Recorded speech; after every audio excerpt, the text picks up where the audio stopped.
tell us about travel. You like to travel, and I think you've done a little travel with Angus as well. So Yeah, I love to travel. Again, it's something that travel can be quite harsh on your body.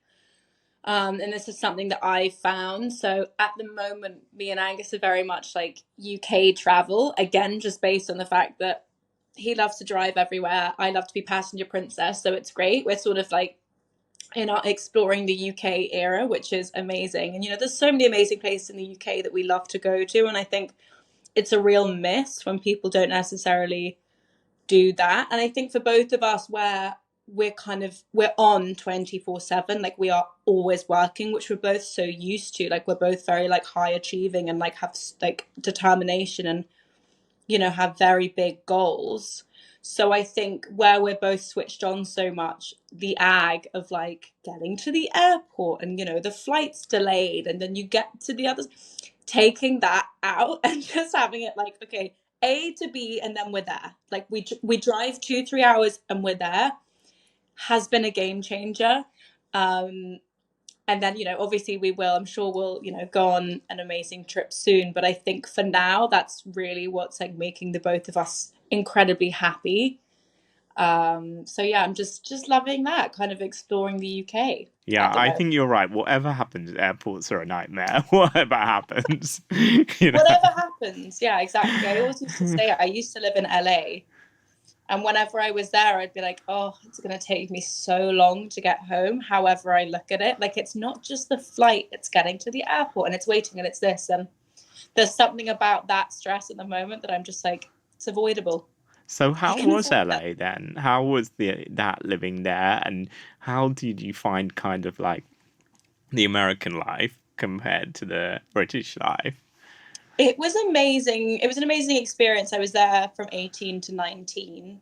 And for me, it was amazing because I was quite, believe it or not, I was quite shy before I went there. So before I went there, I was very shy around new people. I'd always been like that. If I was on stage acting, singing, dancing, I was fine. But if I was one-on-one with new people, I was like crippled. Could even be people that I knew and hadn't seen in a while. So going there where the attitude is very much, everyone's talking to everyone and everyone's interested in what you're doing. And it doesn't matter how old you are or where you're from or whatever.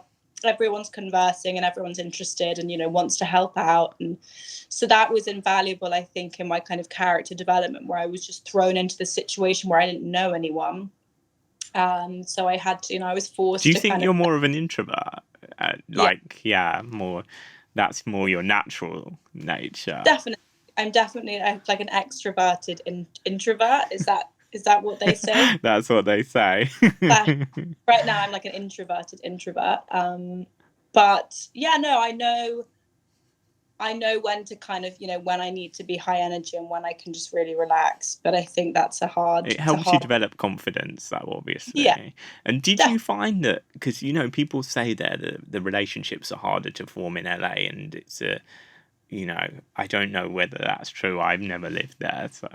People have an idea of LA that I feel like I'm always doing this. So people have an opinion of something and I feel the complete opposite. But I think it's like any place. It depends on who you're with. The people I was surrounded with in LA were incredible.